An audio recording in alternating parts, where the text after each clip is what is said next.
Poštovana predsednice, koleginice i kolege, dame i gospodo, ja sam naravno za vakcinaciju i za obaveznu vakcinaciju, ali mislim da je isključivost u svakom vidu terapije ili profilakse nešto što sa medicinarima nije baš spojivo. Davno na fakultetu jedan veliki profesor pedijatrije na prvim vežbama nam je rekao: nemojte verovati u sve što piše negdje ili sve što je neko uradio.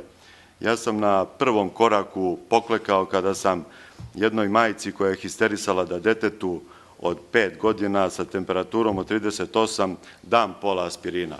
Taj dečak od 5 godina mi je umro na rukama od anafilaktičkog šoka. Znači, to je bila prva rečenica njegova koja je svakoj grupi studenta bila izgovorena u Tiršovoj klinici. Vidim tu profesora iz Tiršove, zato to i pričam. I zaista mislim da magičan lek u medicini ne postoji, svejedno da li je lek ili profilaktičko sredstvo.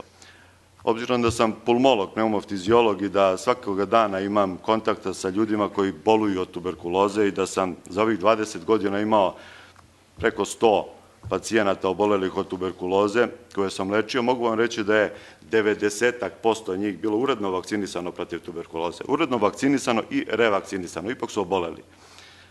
Sam radim u ordinaciji gde svakoga dana dolaze pacijenti oboleli od respiratornih infekcija i sam sam se vakcinisao vakcinom protiv gripa i nije mi uvek pomogla.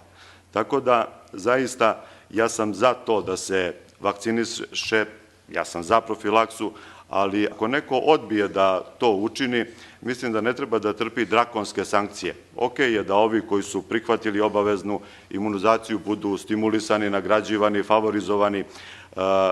Čak ovde je direktorka Torlaka, moram da kažem da kad sam se vakcinisao vakcinom našeg domaćeg proizvođača, bilo je to uspešnije nego neke vakcine koje se nekako na brzinu fabrikuju, pronađe se jedan virus gripa, odmah posle toga sledi vakcina. Prosto mislim da je to nešto što širokim narodnim masama izbija iz ruku poverenje.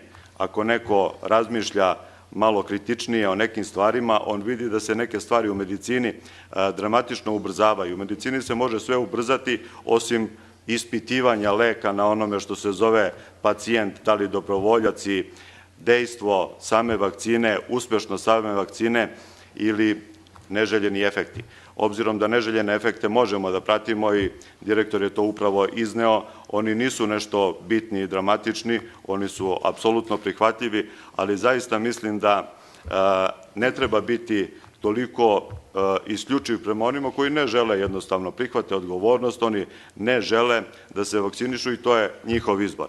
Malo mi je nejasno, gospodin Ilić je rekao da je obuhvat vakcinacije bio u zadnjih godina 90-95%, a da sada imamo epidemiju morbila. Malo mi je čudno ako su svi unazad vakcinisani, odakle sad epidemija morbila, kakav je efekat vakcine na te ljude koji su sada oboleli od morbila. Hvala. Zahvaljujem kolegi Radojeviću i zahvaljujem i na iznetom mišljenju koje apsolutno ne odgovara toku koji sam bila planirala da zaključim. Ja se izvinjavam, apsolutno odgovara, ja sam za vakcinaciju, samo nisam za nešto što se zove isključivost. Za obaveznu vakcinaciju, naravno, samo ne za apsolutnu isključivost. Neko baš neće, pa... Može biti i obavezna i fakultativna, može biti ili jedna ili druga. Obaveza je obaveza, a isključivost je nešto drugo. Znate šta? Ja ne znam koji bismo termin našli da pomirimo. Ja razumem o čemu govorite. Ja mislim, poštovane kolege, da činjenica da postoje neželjena dejstva nas obavezuje da govorimo i o neželjenim dejstvima, ali da govorimo jezikom istine o neželjenim dejstvima. Dakle, za autizam nemamo ni jedan jedini argument, a to je nešto što je posebno roditelje autistične dece. Oni imaju potrebu iz razumljivih osjećanja da se pojavljuju i da nešto čine. I svakom je lakše da okrivi vakcinu za nešto što nije jasno zašto je nastalo, jer etiopatogeneza još uvek nije razjašnjena, nego da uđe u neke druge segmente mogućnosti nastanka. Dakle, mi razumemo to, ali znate, ako ne budemo imali čvrst stav struke o tome, ne i za i protiv, nego o tome da je vakcinacija nešto što štiti našu decu i našu budućnost. Da su neželjeni eventualni efekti minorni u odnosu na rezultate koje dobijamo.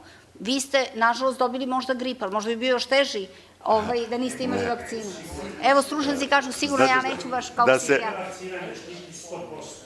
Da se ne bi pogrešno razumeli, to što sam ja dobio grip nije bitno, ali ako radite u ordinaciji gde za 6 meseci zimske sezone preporučite 500 pacijenata da prime vakcinu protiv gripa. Ako vam od tih 500 dođe 30 pa kaže, slušaj doktore, ja sam i pored toga dobio grip.